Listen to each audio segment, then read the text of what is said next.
back to the channel, guys, and today we're going to be flashing my car with MHD. So we're going to be using this MHD adapter. Now this is the older version, and they are now offering a newer one which is supposed to be, I'd say, about 5% faster than this one. So if you don't have one, I will have it linked down below for you guys to see. Also, I will put it here on the screen for you guys. So this one, the new one that they have, is actually good for the E series, F series, G series, and the Supras. This one was only for the F and the G series and the Supras, but they also had an older version which was for the E cars. So the new one actually covers all of them, which makes it a lot easier in case you want to tune your other car that you might have or your friend's car. So you can actually switch around. So very convenient. Also, like I said, it's supposed to be 5% faster than this one, and also way faster than using a cable. Like, I remember using a cable back when I tuned my 335, and it actually took about 45 minutes for me to flash it the first time. After that, it would take about 20 minutes, I think, to do like any burble tunes or anything like that. So with that one, I was actually using a battery charger every time I did the flash. This one, it's still recommended that you do so. So, you know, if you have an older car and you think that the battery might be a little bit on the weak side, I will highly recommend that you put a battery charger to your battery or your car. You just don't want the car to die on you while you're flashing the car halfway.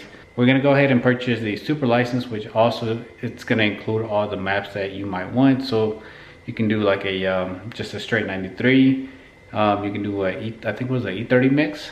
So you also get a few other options. You can do data logging. So this is the license that I'm going to be buying from MHD, which is the Super license. This is the price, $557. So I'm not actually going to be reading everything on here for you guys. So I'll have the link down below if you want to go through all the information. Highly recommend it. I'm just going to go give a quick brief summary on the options that are available. So you'll get on the fly map switching, which allows you to change your maps through your steering wheel. You can do like a E9, like a 93, and then you can do a E30 mix. Also, if you want to, you can do like a valet, where it actually reduces the amount of power that you have on the car. Also, you have the anti-lag. The anti-lag is sort of like brake boosting. Also, you have the switchable burble map slots. You have the on-the-fly exhaust control, ethanol content quick view. So one thing that I'm curious to try out is the overrun brap noise. I'm pretty sure this is new back from when I had my 335. This was what, maybe 3-4 years ago. It says you can now enjoy the special brap noise M cars make when letting off the throttle after accelerating. I'm not going to be running any burbles, I don't think, on this car, so I am curious to see how this works out. So coming down to the monitor license information, this is some of the stuff that you can get, which is your boost levels, oil temperature, oil pressure, information on your fuel pumps. Very important information. To be honest, I don't think I'd be able to understand half of this stuff. I'm not a tuner, but the good thing is you can do logs, send them to your tuner, or you can also send it over to MHD. They'll look over it and make sure everything's running as it should. But definitely a lot of good information on here. It gives you a breakdown on how much power to expect.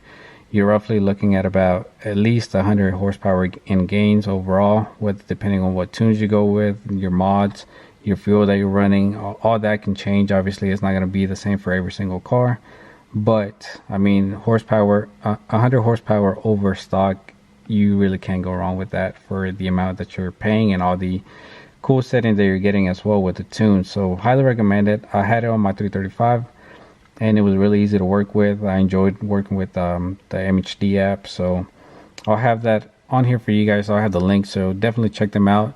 So I'm going to go ahead and purchase this and get everything set up, and then that way we can go ahead and start with the flash and get everything good to go. Alright, so to get started, what you want to do is take your adapter and find your OBD2 port, push it in.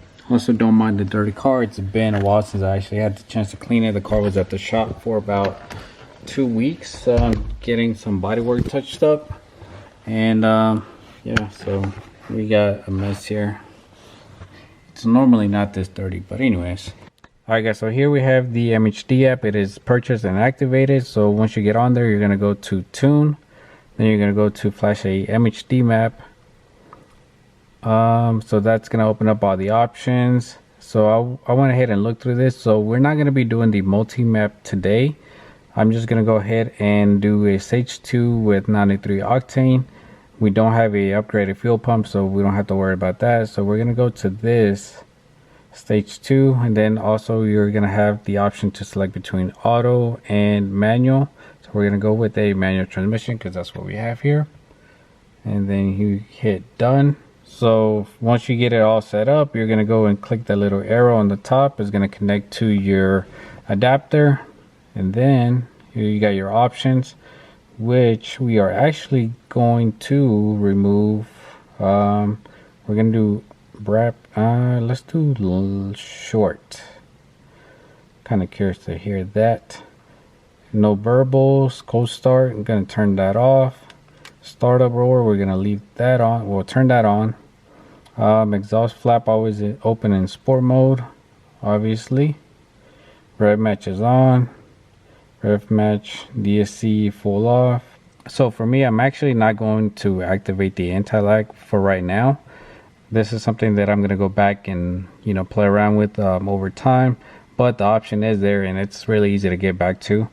Everything else, I think I have it where I want it to be at, and now we can go ahead and get this thing flashed.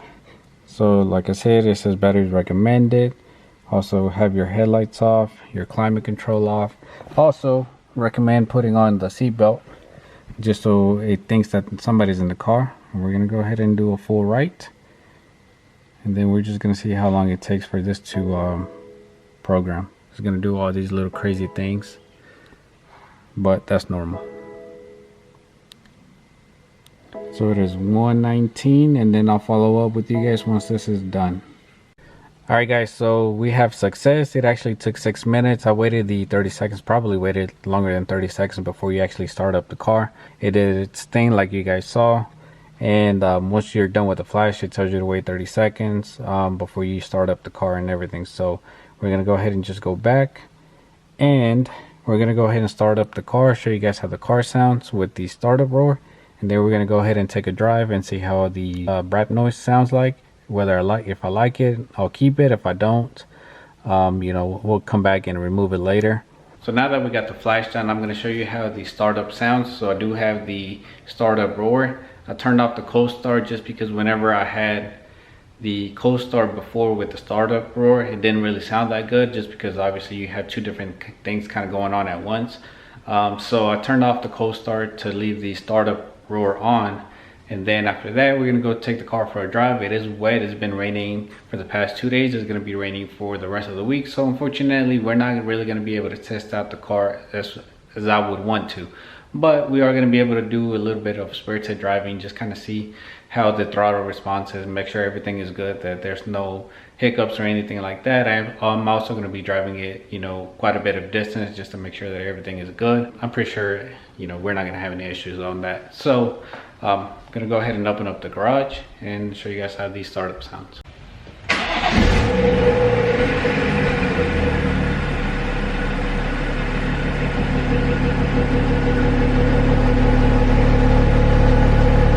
Alright guys, so the startup roar on my car wasn't as loud as I expected it to be. I thought that the valve was actually supposed to stay open or open up whenever you start it up, but for mine it's not doing it. So when it starts up, it revs up a little bit, but the valve stays closed. So it's really not that loud. I mean, it's not a big deal. I mean, it's not like a deal breaker, but if you have a muffler delete or an exhaust with a completely removed valve, you're gonna notice it. Other than that, it's up to you whether you want to add it on there or not, but I'm just gonna leave the option on there because I am planning on getting a new exhaust hopefully soon. I'm gonna go ahead and move the F30 and the E46 out of the way so I can get this car out of the driveway, and then we can take that drive and see how the car sounds whenever I let off the gas. Let's see how this brap sounds. Oh, it does sound like a M brap. No burbles. I actually kind of like this.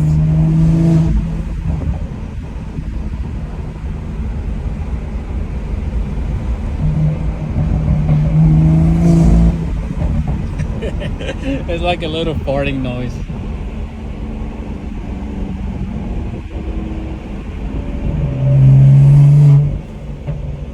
I wonder how the long one sounds.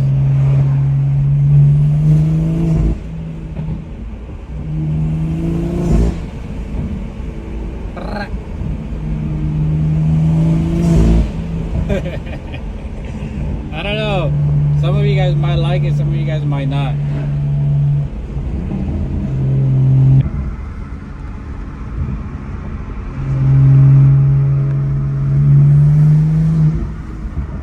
It doesn't do it all the time, so I guess it's not bad.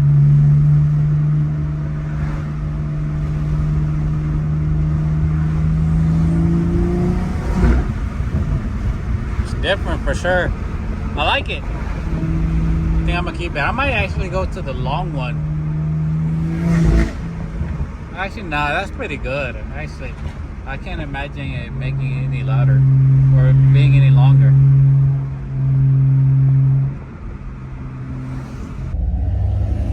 Alright, we're about to do a little pool before we end the video. Luckily, the speed limit here is pretty high for a back road in Mexico.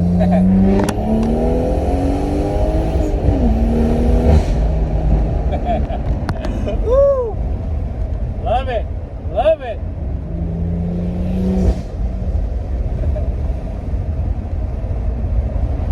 Alright guys, well, with that being said,